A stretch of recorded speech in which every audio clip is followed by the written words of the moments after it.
Assalamualaikum warahmatullahi wabarakatuh. Waalaikumsalam warahmatullahi wabarakatuh. Bismillahirrahmanirrahim. Innal hamdalillah nahmaduhu wa nasta'inuhu wa nastaghfiruh wa na'udzubillahi min syururi anfusina wa min sayyiati a'malina.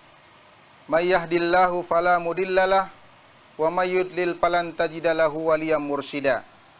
Asyhadu an la ilaha illallah wahdahu la syarikalah wa asyhadu anna sayyidana wa nabiyyana Muhammadan abduhu wa rasuluh. Allahumma fassalli wa sallim ala hadzal nabiyil karim wa ala alihi wa ashabihi ajma'in. Bersyukur kita kepada Allah Subhanahu wa taala pada kesempatan ini dalam program Ulama dan Umarah Berbicara. Allah Subhanahu wa taala masih memberikan kepada kita taufik, hidayah dan inayah sehingga kita bisa berhadir di studio ini di Ras Garden YPSA, dan tentunya inilah sebuah rahmat dari Allah Subhanahu wa taala. Berselawat kita kepada baginda Rasul Muhammad sallallahu alaihi wasallam. Allahumma shalli wa sallim wa barik alaih. Yang kami hormati Bapak Pembina Yayasan Pendidikan Sofiatul Amaliyah, Buya Dr. Andus Haji Sopyan Ras KMM. Yang kami hormati Ibu Ketua Umum Yayasan Pendidikan Sofiatul Amaliyah, Umi Hajjah Rahmawati Sopyan Ras. Dan yang kami hormati para pemirsa YPSA TV dimanapun Anda berada, yang saat ini menyaksikan program Ulama dan Umarah Berbicara. Seperti biasa, setiap hari Sabtu kita YPSA TV menampilkan program Ulama dan Umarah Berbicara, yang alhamdulillah pada kesempatan ini bersama kita sudah hadir seorang ulama, yaitu Al-Ustadz Dr. Haji Hasan Matsum MA, seorang Ketua MUI Kota Medan. Apa kabar Ustadz? Alhamdulillah. Terima kasih Ustadz sudah hadir di YPSA TV. Baik, Bapak Ibu sekalian, para pemirsa YPSA TV dimanapun Anda berada, nanti sama-sama kita akan mengupas tuntas dengan Al-Ustadz Bapak Dr. Haji Hasan Matsum MA selaku Ketua MUI Kota Medan tentang peran MUI membangun kemaslahatan umat, yang nantinya Bapak Ibu saudara-saudara sekalian, baik yang di studio maupun pemirsa di rumah atau dimanapun Anda berada, bisa juga nanti memberikan pertanyaan melalui dialog interaktif di nomor WA 0813 61363670. Untuk mengefisienkan waktu, kita persilakan kepada Al-Ustadz untuk memberikan pemaparannya. Kepada Ustadz, dipersilahkan Ustadz. Terima kasih.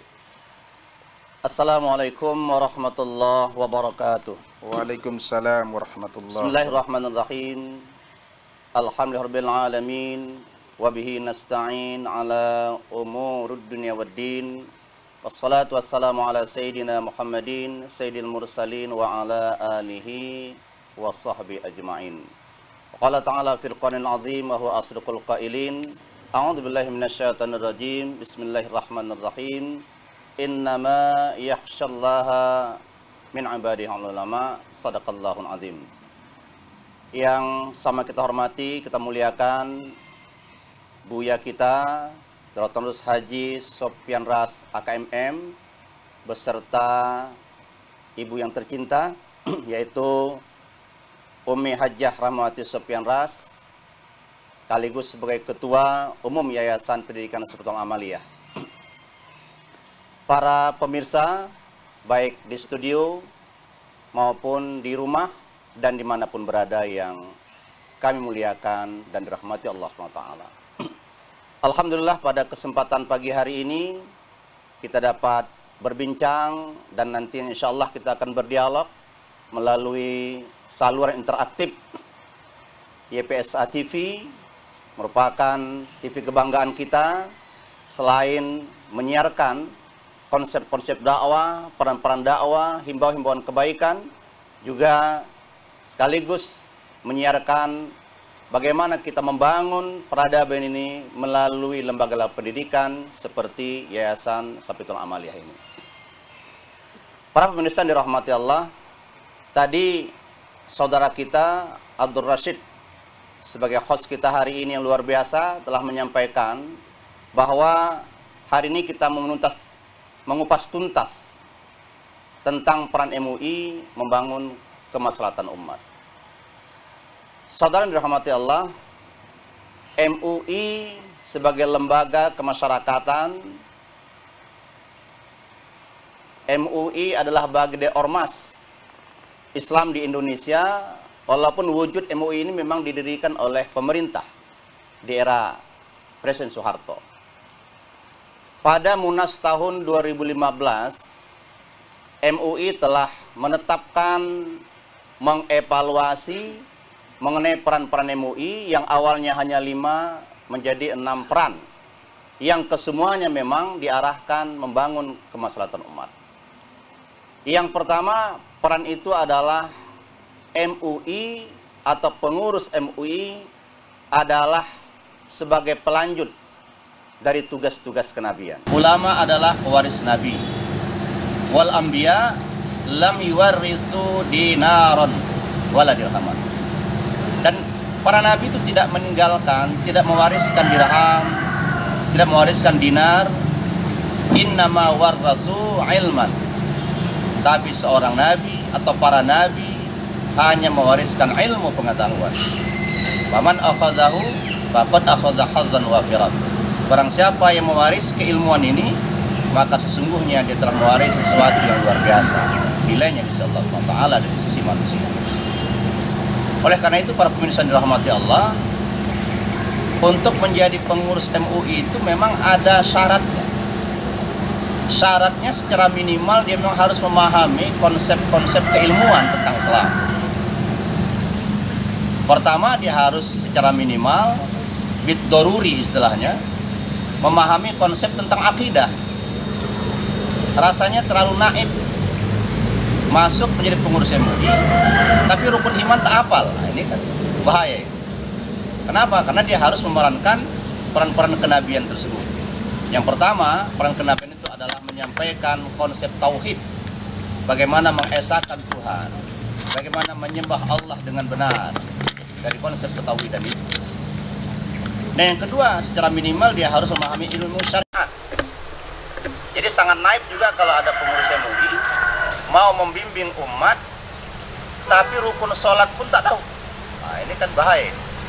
Oleh karena itu, para pemirsa, saya sebagai ketua MUI mengajak, welcome saja mau jadi pengurus MUI, tapi tolong pahami, MUI terbuka untuk semua. Silahkan siapa masuk menjadi pengurus, kita sangat bangga dan bahagia bersama-sama umat. Tapi MUI sebagai lembaga tentu untuk menjadi pengurus memiliki syarat-syarat yang kita sebutkan tadi. Nah, yang ketiga, untuk masuk jadi pengurus MUI dan memerankan peran kenabian tadi harus memahami konsep-konsep akhlak. Bagaimana akhlak kepada Allah, akhlak kepada Nabi, akhlak kepada jiran tetangga, kepada lingkungan, itu semua. Karena sangat naif rasanya, malu kalau sempat ada pengurus MUI membuang sampah di jalan, membuang sampah di sungai. Padahal Rasul sudah mengatakan dengan tegas, ittaqu salas mala'in. Hati-hatilah kamu, takutlah kamu dengan 3 hal yang membawa laknat. Yang pertama apa? Al-baras fil mawarid. Membuang kotoran, membuang sampah atau apapun sejenis kotoran itu ke dalam air yang mengalir, sungai kah, parit kah, atau apapun itu. Termasuk apa yang kita bangun di sini, ada parit-parit kanal-kanal ini kalau boleh saya katakan mungkin agak vulgar, haram hukumnya membuang sampah-sampah di kanal-kanal itu. Itu konsep Islam. Jadi kalau sempat dia tidak memahami konsep akhlak terhadap lingkungan, ini juga jadi MUI secara kelembagaan akan malu.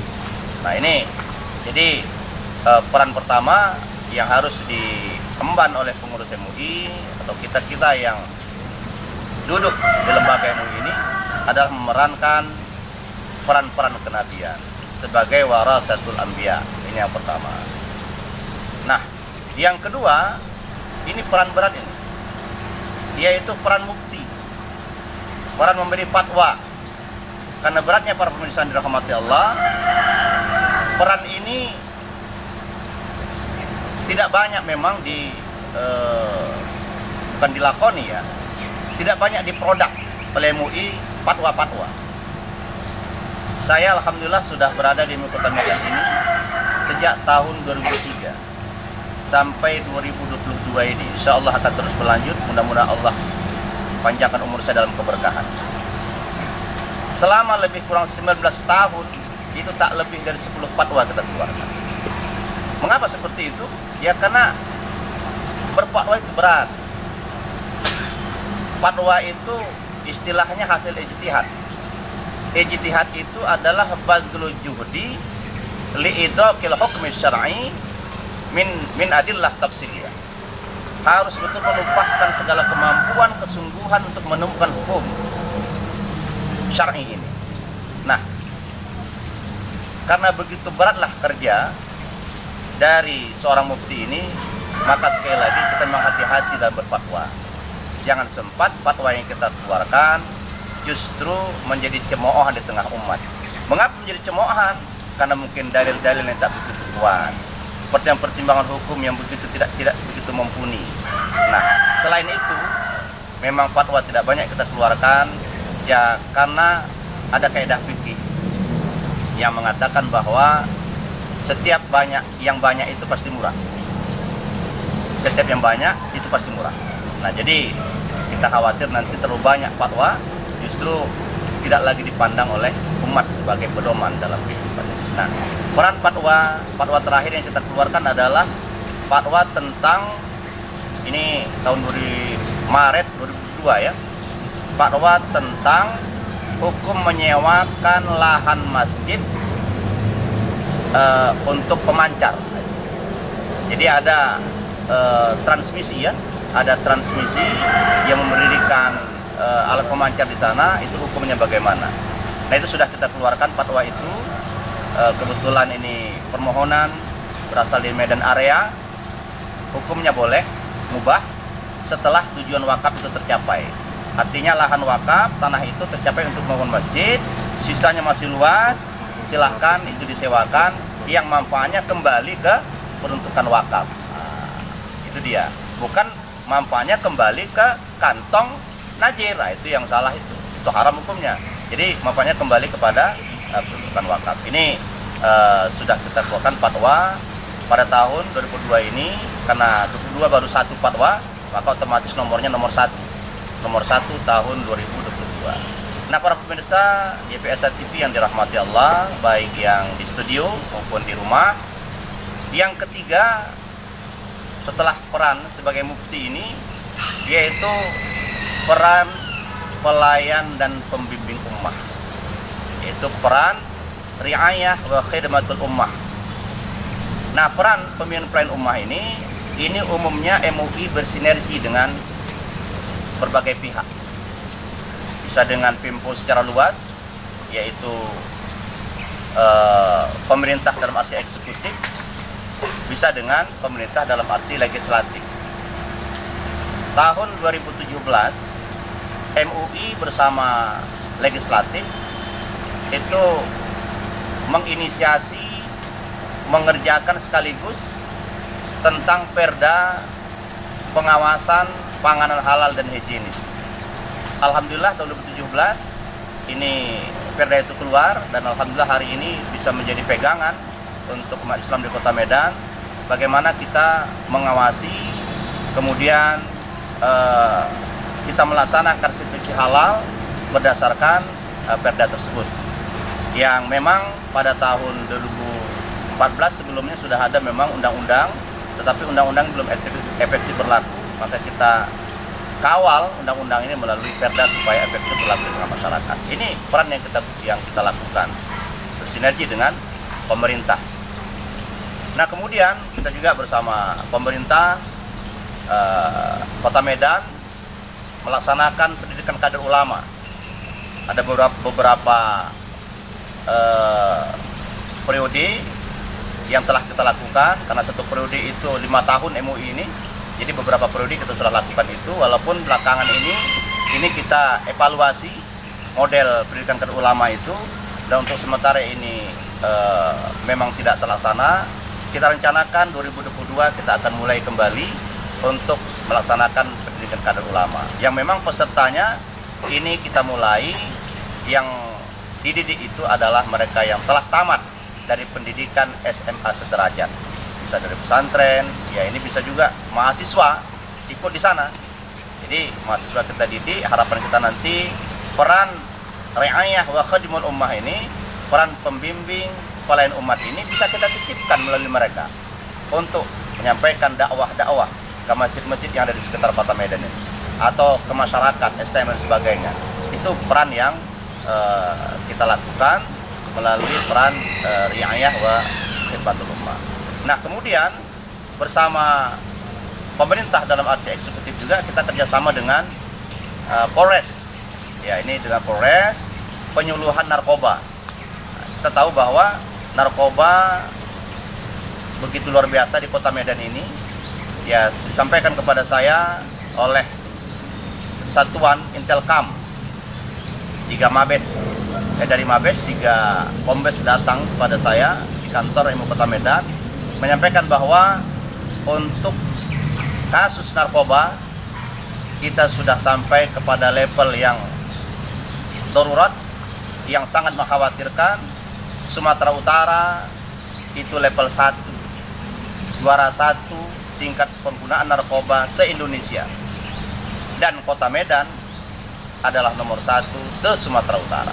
Oleh karena itulah kita mendorong terus Polres juga dengan pihak Kodim, kita kerjasama untuk menemukan konsep-konsep bagaimana kita membimbing, melayani ummah ini untuk bisa umat ini terselamat, terutama generasi muda kita dari kejahatan narkoba itu. Nah, ini peran yang ketiga. Yang keempat adalah peran menggerakkan islah wa tajdid. Islah wa tajdid ini yaitu memperbaiki dan memperbarui, ada perbaruan. Salah satu peran yang kita laksanakan belakangan ini, dan saya yakin para pemirsa dengar ya dan tahu mengenai kasus ini, yaitu adanya kasus yang dinyatakan arah kiblat dari Indonesia bergeser. Oleh karena itu masing-masing masjid ada yang merubah bentuk kubahnya, ada yang merubah susunan safnya gitu. Nah, ini perlu kita sampaikan pada pemirsa. Sebetulnya ini bukan ada perubahan. Inilah perlunya pembaruan tadi. Tapi orang-orang tua kita dulu, kalau ditanya kepada mereka, mana kiblat, arah kiblat kita di Indonesia ini? Jawabannya hampir bisa dipastikan sama. Arah kiblat kita Indonesia, khususnya Medan ini, arah barat gitu. Arah barat. Padahal barat itu sering dalam bahasa kita sebut maghribi, maghrib, sholat maghrib, sholat terbenam matahari. Nah, arah terbenam matahari Indonesia ini, Medan ini arah barat. Barat itu adalah maghribi, itu Maroko. Maghribi itu Maroko, para pemirsa. Jadi kalau kita tepat ke arah barat, kita sholatnya ke arah Maroko, kerajaan Maroko. Oleh karena itu kita perlu memang menggeser, karena barat itu Indonesia ini 270 derajat. Padahal Ka'bah itu berada pada jalur atau arah 292 sampai 294 derajat dari Indonesia. Nah, Medan ini rata-rata kita 292 derajat. Oleh karena itu kita perlu menggeser memang arah kita dari titik barat ke arah kanan ke barat laut sejauh 22 derajat. Gitu dia. Nah, dulu ketika orang tua kita mendirikan masjid, kita arah barat sudah. Nah, jadi ini sebetulnya bukan bukan salah apa yang kita lakukan ini. Inilah islah wa tajdid. Kita memperbaiki yang salah dulu. Nah, ini kita lakukan. Ini peran islah wa tajdid sebagai contoh lah ini. Contoh islah wa tajdid, tentu banyak hal-hal lagi yang kita lakukan terkait dengan peran islah wa tajdid. Ini yang keempat. Baru yang kelima, sebagai penggerak amar ma'ruf dan nahi munkar. Nah, ini saya kira peran amar ma'ruf nahi munkar ini sama, ada titik-titik kesamaan antara MUI dengan Syafiatul Amaliyah. Syafiatul Amaliyah juga tadi ada peran pembimbing pelayan umat, itu juga peran itu ya. Amar ma'ruf nahi mungkar itu juga peran dari lembaga pendidikan. Jadi lembaga pendidikan paling tidak mengambil peran dua tadi dari peran MUI. Saya ulang yang pertama tadi, yang nomor 3 yaitu peran riayah wa khidmatul ummah. Nah, ini YPSA salah satu adalah turut bersama MUI melaksanakan peran itu. Baru yang kedua, selanjutnya adalah peran amar ma'ruf nahi mungkar. Jadi amar ma'ruf nahi mungkar ini tentu para guru pastilah memerintahkan yang ma'ruf kepada gurunya, kepada murid-murid ya. Nah, begitu juga Buya pastilah dalam rangka mengembangkan dan memastikan nama baik daripada YPSA ini terus menyuarakan amar ma'ruf nahi mungkar melalui gurunya, melalui tenaga-tenaga administrasinya, ya termasuk penjaga kebunnya kan gitu. Bagaimana dia melaksanakan amar ma'ruf nahi mungkar. Dan saya lihat tadi alhamdulillah di kebun kita ini ada, saya lihat lebah bersarang.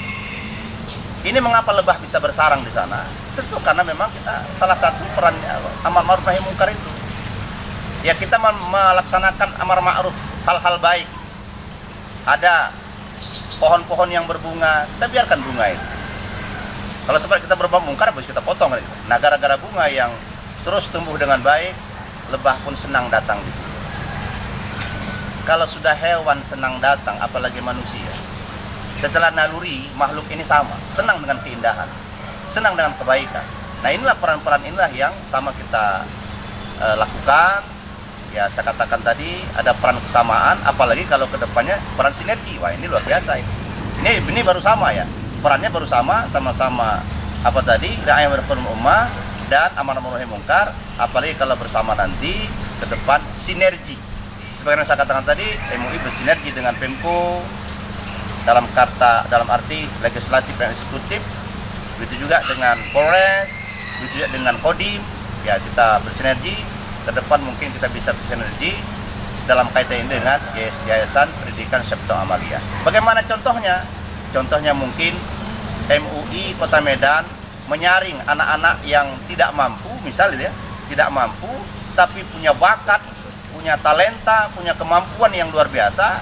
Orang tua tidak mampu, kita sinergi bagaimana melalui Buya nanti ya kita bersepakat bersama membangun sinergi dalam rangka riayah wa khidmatul ummah dan amar ma'ruf nahi mungkar. Khawatir kita memang anak-anak kita yang punya kemampuan lebih, punya talenta dan bakat yang luar biasa, tapi karena tidak mampu akhirnya tergusur mereka oleh pergaulan bebas. Ini khawatir. Oleh karena itu para pemirsa, ini juga himbauan dari MUI, kita bersama-sama. Ini pernah ditawarkan oleh MUI dengan beberapa lembaga pendidikan, tapi sampai hari ini nampaknya belum tersaut dengan baik. Tapi harapan kami nanti melalui Syafiatul Amaliyah, melalui para pemirsa, mungkin orang-orang tua asuh istilahnya ya, orang tua asuh bisa kita sama-sama untuk mendukung program bersama inilah, saya katakan program MUI ya, tapi program bersama untuk kita mengangkat harkat, derajat dari orang-orang tidak mampu yang memiliki kemampuan-kemampuan dalam bidang intelektual mereka menjadi orang-orang yang cerdas. Nah, ini adalah peran yang 5 ya, yaitu amar ma'ruf nahi mungkar. Nah, baru terakhir para pemirsa dirahmati Allah, peran terakhir ini adalah peran qiyadatul ummah. Itu namanya. Peran kepemimpinan. Apa isi dari peran kepemimpinan ini? Isinya secara umum ada 2 saja. Pertama, bagaimana MUI sebagai lembaga menggerakkan potensi-potensi ormas yang ada. Oleh karena itu, MUI Kota Medan sampai hari ini alhamdulillah pada hari ini telah memiliki sebuah komisi yang kita sebut dengan komisi siasat, komisi politik.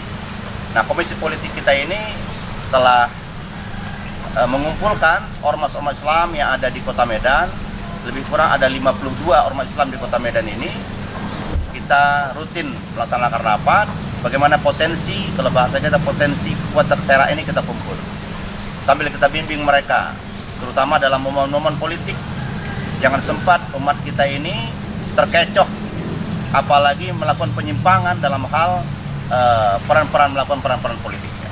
Contohnya para pemirsa, apa yang kita katakan salah itu sampai hari ini sudah merupakan sesuatu yang biasa kedengarannya. NPWP, nomor piro wani piro. Ini kan sesuatu yang haram. Ar-rasyul murtasi finnar, kata Rasulullah. Baik yang menyogok, yang disogok, sama-sama masuk neraka. Kan begitu kan? Tapi apa boleh buat? Hari ini ternyata begitu masif itu disuarakan. Akhirnya masyarakat muslim merasa dalam kesadaran politiknya, wah ini tidak apa-apa. Apa-apa. Padahal ini sesuatu yang haram. Nah, ini kita bimbing terus umat ini untuk jangan sempat masuk dalam peran-peran atau praktek-praktek siasah yang seperti ini. Ini peran kepemimpinan yang kita lakukan. Nah, peran pemimpinan yang kedua yang kita lakukan para pemirsa dirahmati Allah adalah peran membangun kerjasama lintas agama. Ini peran terakhir ya, yang 2015 tadi diluncurkan ini. Nah, peran membangun kekuatan lintas agama dalam rangka menjaga NKRI. Ini dari mana kita ambil? Kita ambil dari konsep Piagam Madinah yang dicetuskan Rasulullah SAW.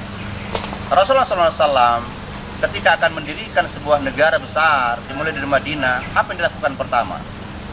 Pertama adalah membangun masjid, yang kedua adalah membangun pasar, istilah orang Medan pajak, yang ketiga adalah membangun kekuatan umat.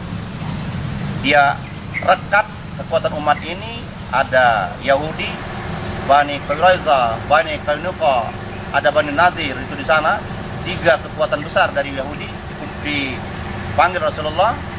Lalu ada kaum pagan yang tak bertuhan malah, yang musyrik, kalau istilah kita ateis, itu juga diambil Rasulullah. Ayo kita buat perjanjian dalam rangka menjaga suasana kondusif Madinah. Bagaimana caranya? Kita buat perjanjian. Apa nama perjanjian? Piagam Madinah. Pakai bismillah di atas. Tidak ada masalah.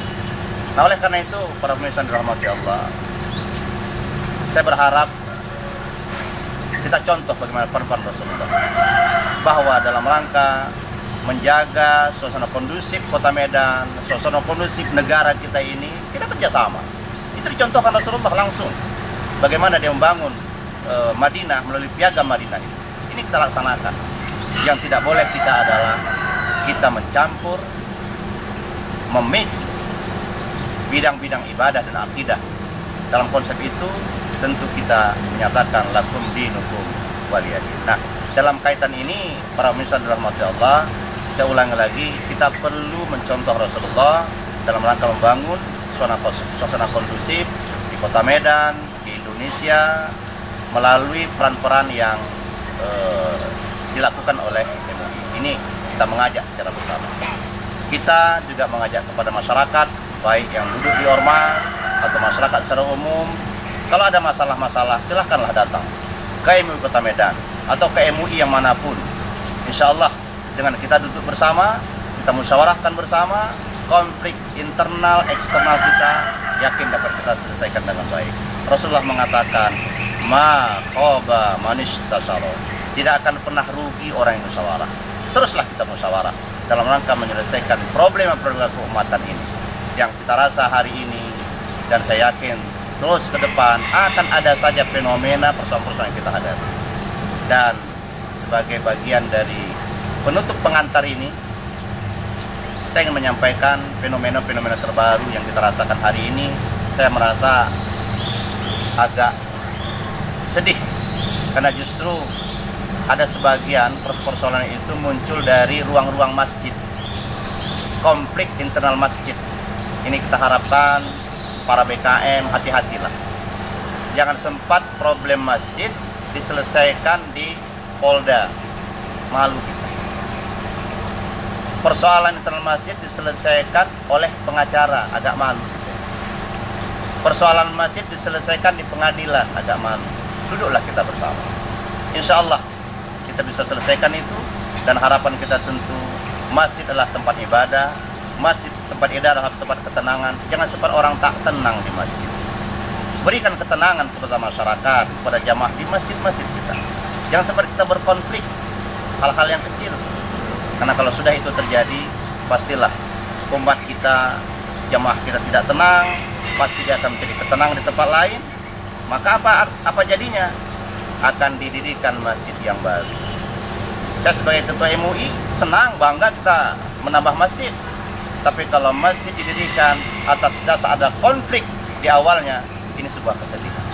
Ini jujur, sebuah kesedihan. Oleh karena itu para pemirsa ya YPSA TV yang dirahmati Allah, baik di studio maupun di rumah atau di mana saja, mari sekali lagi kita membangun kemaslahatan umat ini bersama Majelis Ulama Indonesia, baik Kota Medan, provinsi maupun bersama MUI di tingkat pusat.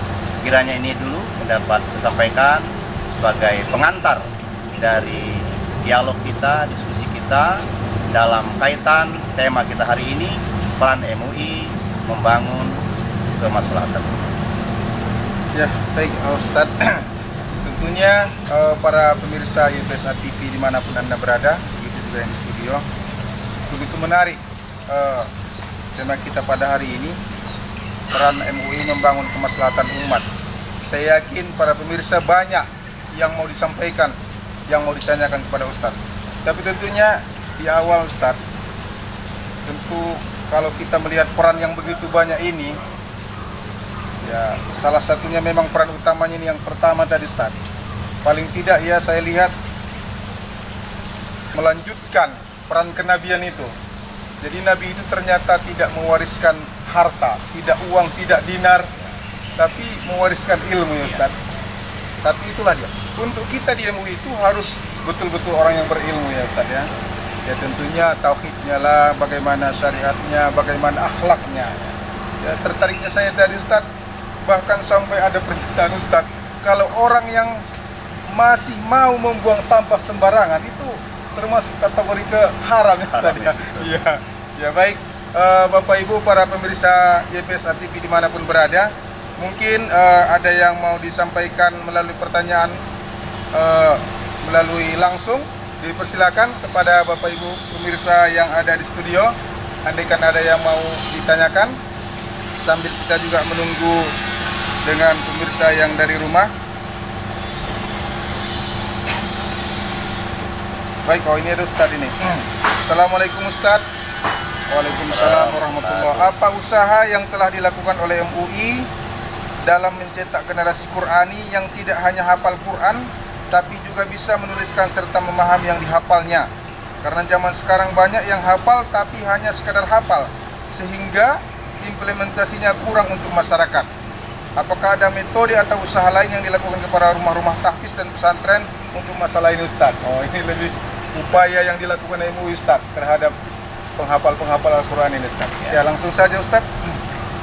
Baik, terima kasih pada penanya tentunya. Apa yang dilakukan oleh Majelis Ulama Indonesia terkait dengan rumah-rumah tahfiz?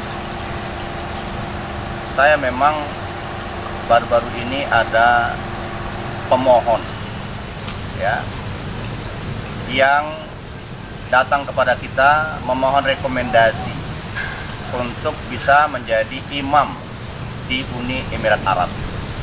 Ketika itu saya minta kepada Komisi Masjid dan Seni Budaya Islam, kebetulan ketuanya ini adalah Dr. Mustafa Marrokan. Kepada beliau saya sampaikan, Adinda, kita akan memberikan rekomendasi, dan rekomendasi kita ini berlaku secara internasional. Kita tidak mau lembaga MUI nanti dipersalahkan kalau kita merekomendasikan seseorang yang tidak mampu. Ternyata setelah dites memang lemah teman-teman. Dites 3 surat panjang, banyak cacat hafalan. Masuk ke fikih dasar juga masih lemah. Masuk bidang akidah juga susah. Oleh karena itu saya sampaikan kepada Dr. Mustafa, tolong buat surat resmi, sampaikan kepada pemohon, MUI Kota Medan belum mampu, belum bisa memberikan rekomendasi.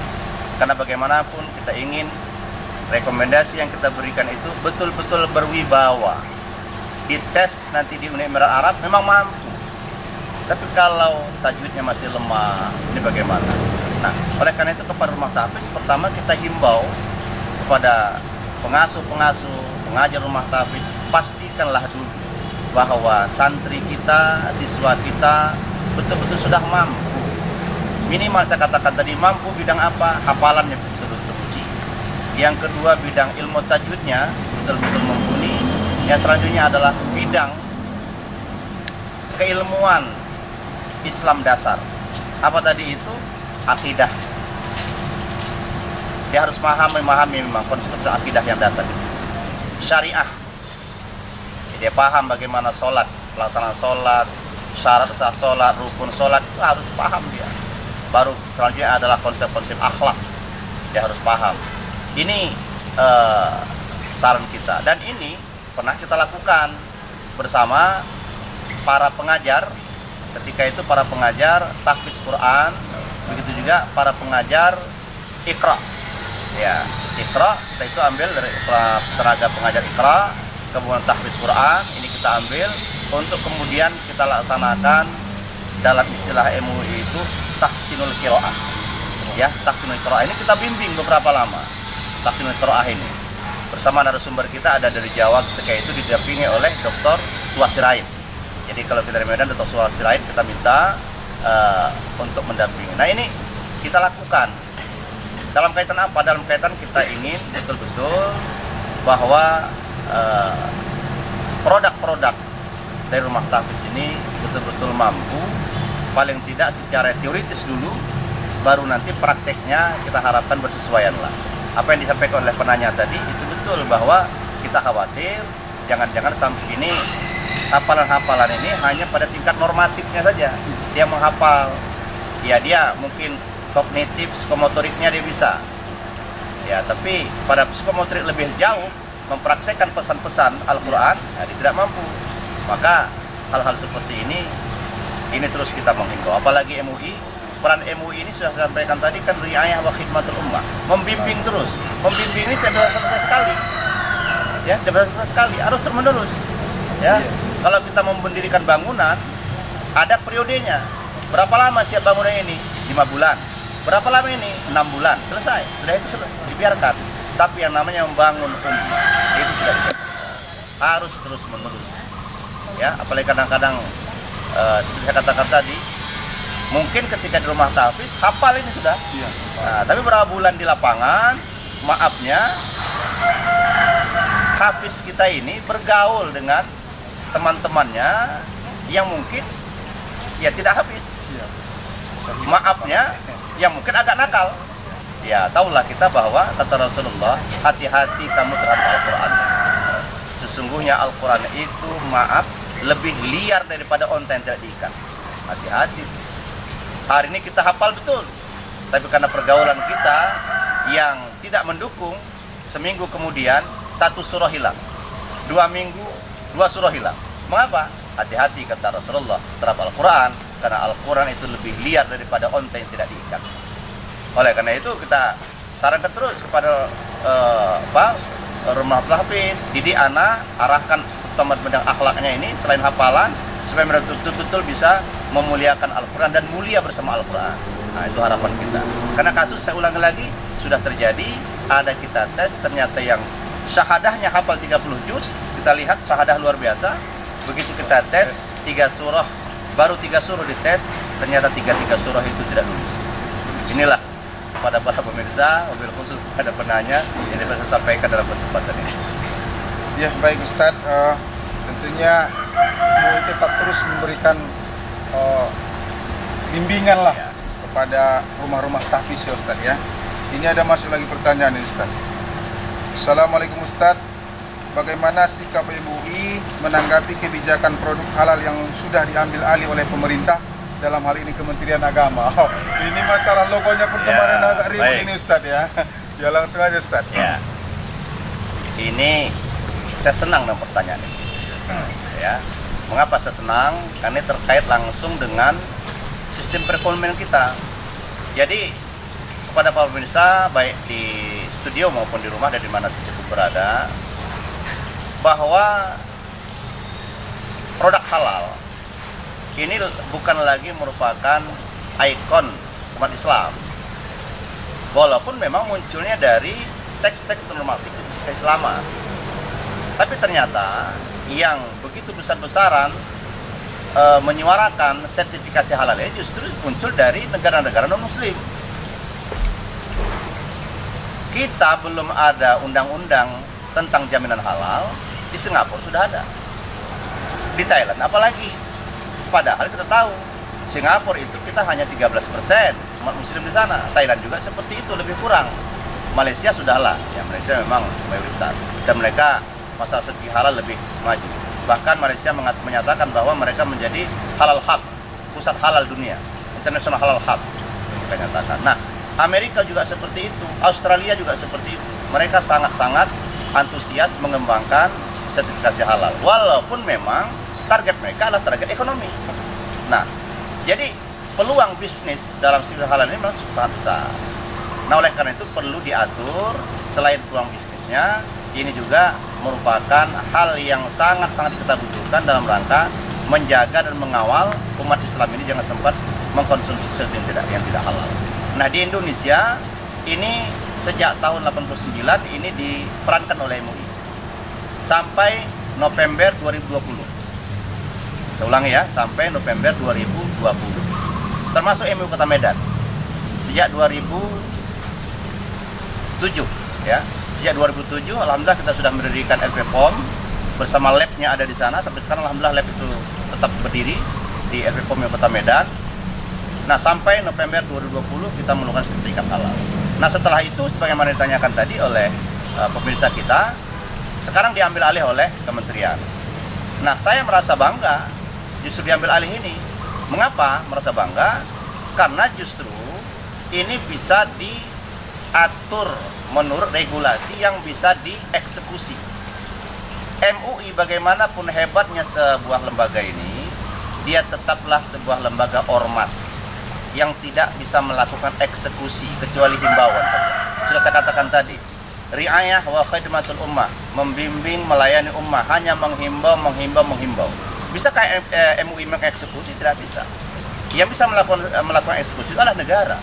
Nah, negara dalam hal ini diperankan oleh Kementerian Agama.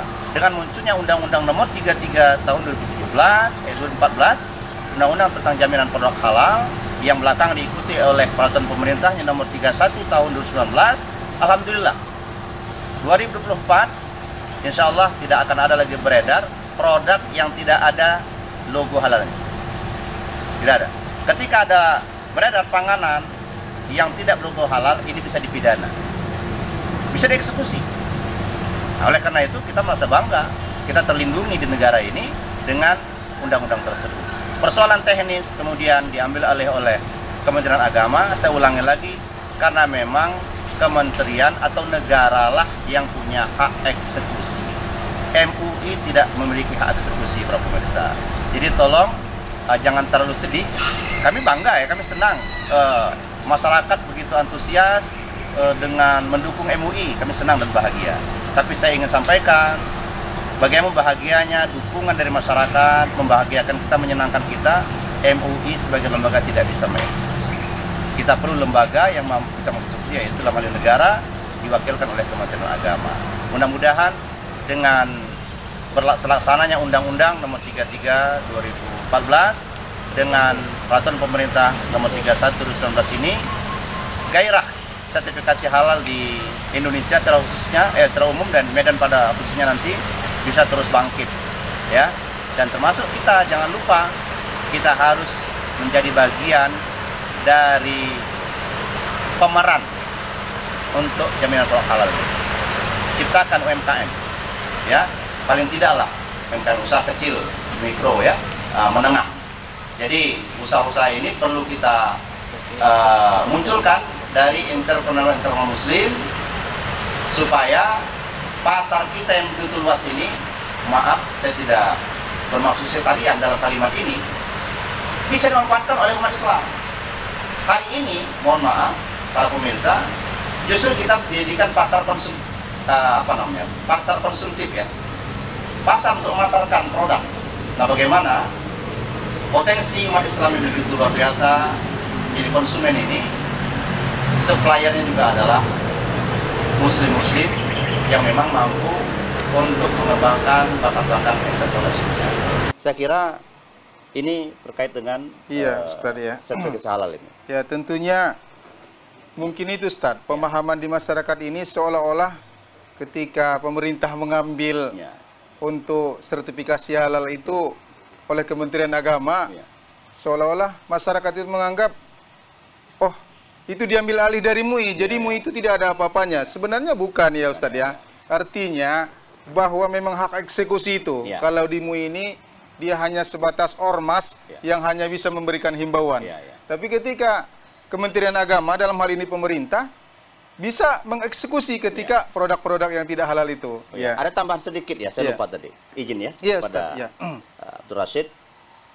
Walaupun sertifikat halal ini ditangani oleh Kementerian Agama, tapi fatwanya tetap MUI. Jangan lupa ya. Jadi Kementerian Agama itu hanya memiliki hak pertama menerima pendaftaran, setelah itu dia menyalurkan pendaftaran ini ke LPH namanya, Lembaga Pemeriksa Halal.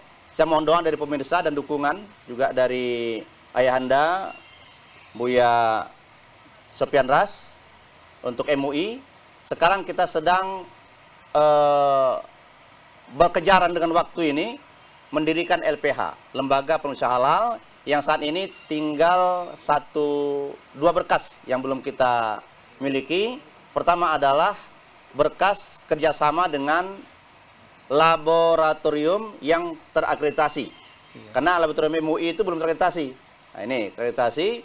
Yang kedua tentang jaminan mutu. Jadi jaminan mutu ini masing-masing LPH memiliki jaminan mutu tersendiri masing-masing, dan ini rahasia dari masing-masing LPH.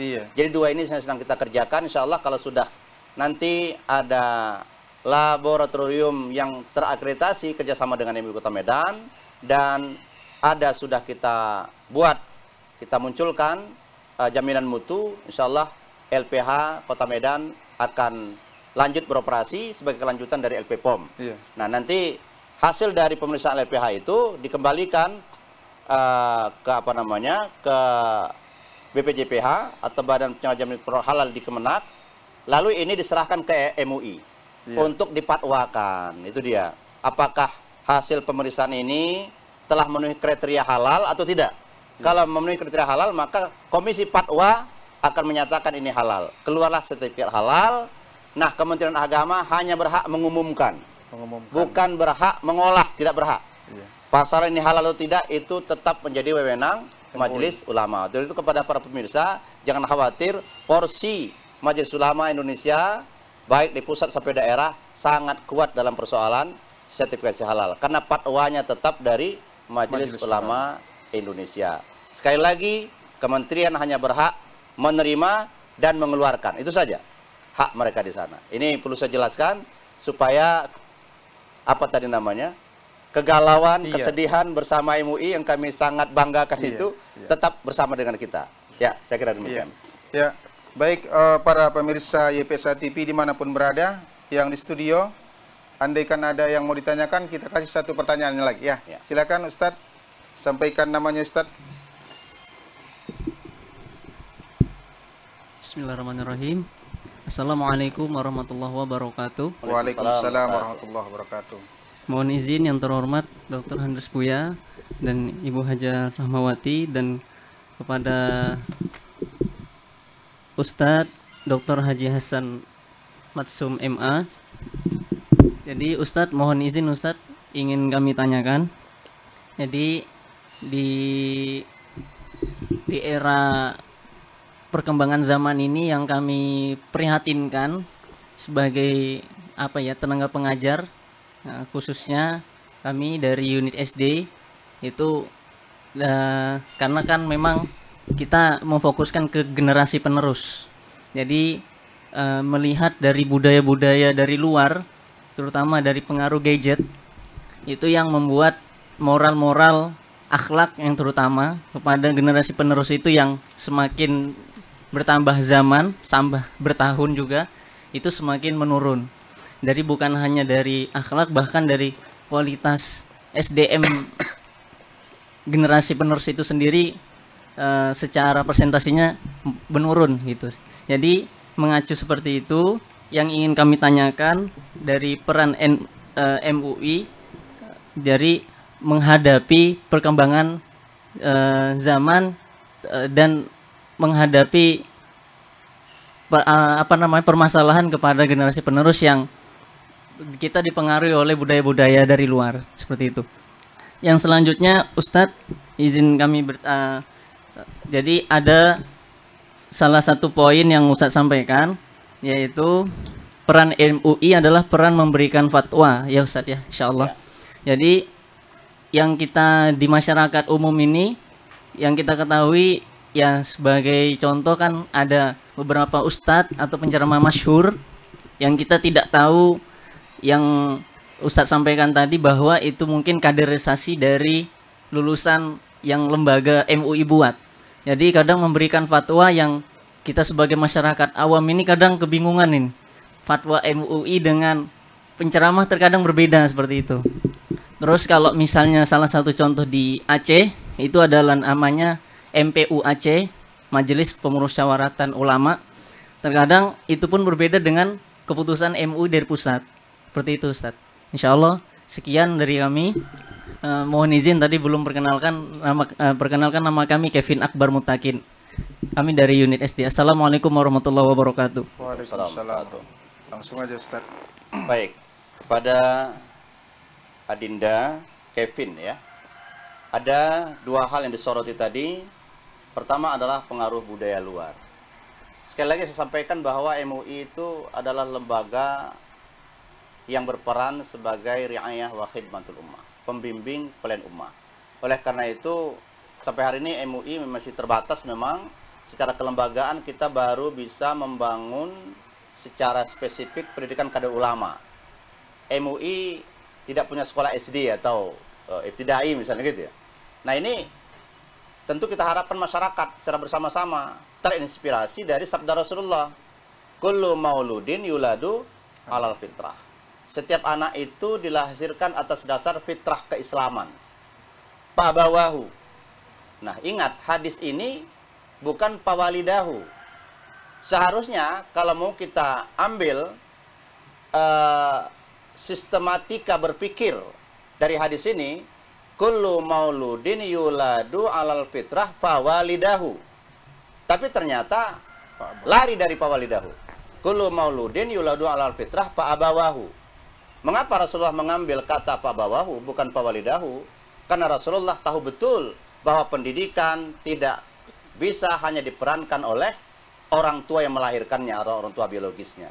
Tapi pendidikan itu akan bisa aktif, bisa produktif, bisa sangat baik diperankan oleh aba'u, yaitu orang-orang tua sosiologisnya.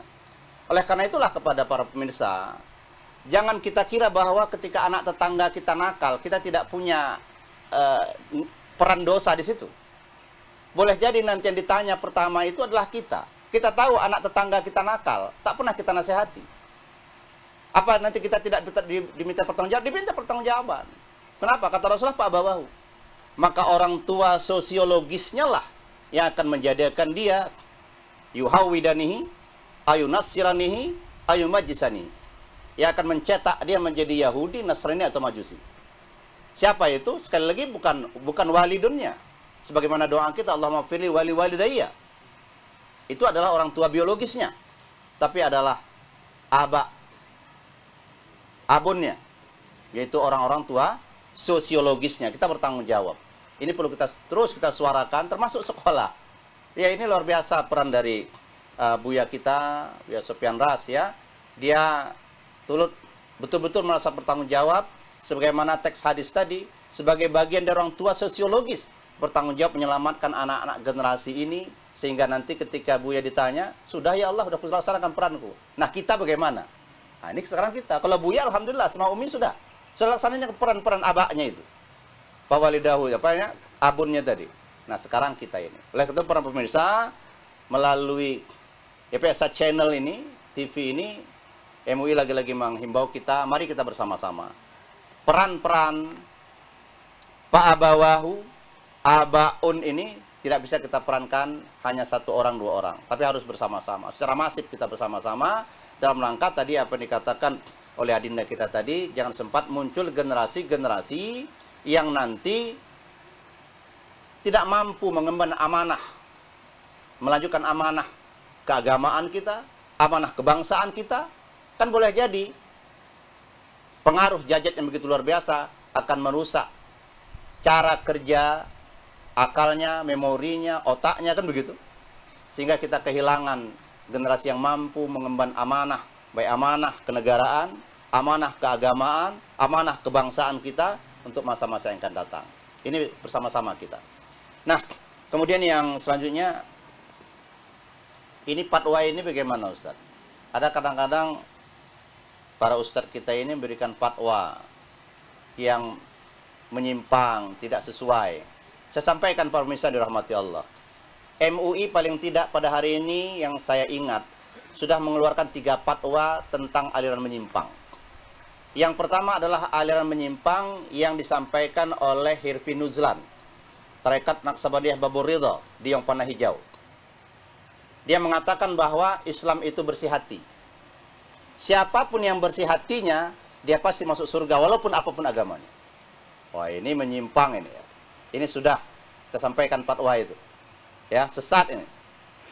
Yang kedua adalah fatwa yang dikeluarkan atau pernyataan dikeluarkan oleh Zubir Amir bin Abdullah. Ini juga Medan Labuhan. Ya. Dia menyatakan bahwa dia adalah Imam Al-Mahdi. Siapapun yang masuk dalam pemahaman dia, walaupun pengamalan syariatnya tidak sepenuhnya terwujud, dia bisa jamin jalan mulus ke dalam surga ini. Dan yang ketiga, ini mungkin yang terbaru dan semua kita saya yakin pernah dengar ya, ataupun membaca kasus ini, yaitu kasus Syekh Muda Ahmad Arifin yang di Medan Johor. Ya, ini dia menyatakan bahwa Nabi Adam itu tidak diciptakan Allah. Nabi Adam itu diciptakan oleh malaikat Jibril. Sudah itu dia menyatakan bahwa nikah siri sah, halal. Ya, mohon maaf pada pemirsa, kalau nikah siri itu dipawakan halal dan sah, ini banyak pengikutnya ini, terutama dari kaum Adam nih. Ya, ini terjadi, dan itu sudah selain fatwa, sudah ada kasus ini sudah diputus oleh pengadilan negeri dengan vonis 2 tahun penjara ketika itu ya. Nah ini sekali lagi kepada Adinda, fatwa-fatwa seperti ini akan tetap ada. Ya, orang-orang yang memang pertama tergiur dengan bisikan-bisikan keduniaan. Biasanya ujung-ujungnya itu ngambil manfaat dari jamaah. Ya, biasanya seperti itu. Nah ini hal seperti ini sama-samalah kita mengawasi. Kalau ada gejala di masyarakat seperti itu, sampaikan kepada MUI. Kita akan kaji secara inklusif, secara menyeluruh. Setelah itu kita akan keluarkan fatwa terkait dengan paham-paham atau ajaran-ajaran fatwa-fatwa tadi yang menyimpang. Nah terkait dengan MPU, kita akui bahwa MPU itu otonom. MPU itu didasarkan kepada Konun Aceh. Jadi kalau MPU memiliki fatwa berbeda dari pusat, itu hak otonomi. Beda dengan MUI Kota Medan, MUI Sumatera Utara, fatwa kita tidak boleh berbenturan dengan fatwa pusat. MUI ini tidak boleh berbenturan. Jadi kalau sudah ada fatwa dari pusat, MUI daerah itu hanya memiliki hak mensosialisasikannya. Gitu dia. Tapi kalau ada kasus-kasus baru, mau dipatwakan, maka tidak boleh bertentangan dengan fatwa MUI Pusat yang lebih tinggi di atasnya. Begitu dia. Itu model kalau di MUI. Tapi saya ulang lagi, MPU itu pun boleh. Karena MPU dasar pijakan aturannya ada di Konun Aceh. Jadi MPU Majelis Pemusatan Ulama. Namun begitu tentu apa yang kadang-kadang dinyatakan orang bertentangan, setelah kita teliti lebih dalam, ini kadang-kadang kalau istilah saya kuasinya saja nih, kuasi konflik. Kuasi konflik konflik yang semu saja kadang-kadang. Nah ini kadang-kadang penamaan saja berbeda kan gitu, tapi kita terus lebih jauh maksudnya sama kadang-kadang. Nah ini kita juga berharap kepada dan menghimbau kepada masyarakat, kalau ada lihat fatwa-fatwa yang mungkin kelihatannya agak bertentangan atau sejenisnya, itu agar diklarifikasi kepada MUI. Boleh jadi kita yang menafsirkannya yang keliru, itu boleh jadi. Saya kira demikian. Kepada para pemirsa sekali lagi saya ucapkan terima kasih atas perhatiannya, terutama kita yang ada di studio ini, demikian juga para pemirsa di rumah dan dimanapun berada. Baik Ustadz, sepertinya memang masih menarik ini Ustadz, Oh, iya. tapi apa boleh buat waktu kita sudah tidak mencukupi lagi Ustadz. Mungkin Ustadz bisa closing statement yang singkat saja, sekaligus nanti kita tutup dengan doa Ustadz. Ya. Kepada para pemirsa di studio dan di rumah, serta dimanapun berada, dalam kesempatan ini saya menghimbau, mengajak kita semua, mari kita bersama-sama Majelis Ulama Ingkut Kota Medan membangun kehidupan yang agamis, religius di Kota Medan ini dalam segala sisinya. Baik agamis dalam bidang akidahnya, ibadahnya, muamalahnya. Nah ini mari bersama-sama kita perankan misi-misi yang kita sebutkan tadi, peran-peran yang kita sebutkan tadi, kitalah pelanjut peran-peran kenabian itu yang secara kelembagaan dijabat oleh MUI, tapi secara umum kita adalah pelanjut dari peran-peran kenabian itu. Kita harus sidik, harus jujur kita, harus amanah kita, harus tabligh, harus komunikatif kita bermasyarakat. Jangan sempat kita eksklusif, menyendiri, berpaham individual, jangan. Kita harus komunikatif, sebagaimana pesan Rasulullah, sifat Rasulullah itu. Dan terakhir adalah patona. Kita harus cerdas menyikapi berbagai persoalan yang ada, jangan mudah emosional ketika menyikapi persoalan-persoalan, fenomena yang muncul. Dengan kecerdasan kita, insya Allah umat Islam akan menjadi umat yang digambarkan oleh Allah SWT, kuntum khaira ummah, kalian adalah terbaik, umat terbaik ukhrijat linnas, yang dikeluarkan dalam kehidupan manusia di muka bumi ini. Saya kira demikian dari kami atas nama Majelis Ulama Kota Medan, menyampaikan terima kasih kepada Yayasan Pendidikan Syafiatul Amaliyah, kepada Buya Sufyan Ras atas undangan untuk melakukan dialog pada pagi hari ini, juga kepada Umi Rahmawati, segala kepada tenaga pendidik, begitu juga staf di Syafiatul Amaliyah. Mudah-mudahan karya kita ini diterima oleh Allah SWT dan menjadi bagian dari amal jariah yang setelah kita meninggal dunia nanti kita tetap petik nilai-nilai kebaikan ini di alam kubur kita, di alam barzakh kita sampai hari kiamat. Amin ya rabbal alamin. Anallahu yakum ajma'in. Assalamualaikum warahmatullahi wabarakatuh. Waalaikumsalam warahmatullahi wabarakatuh.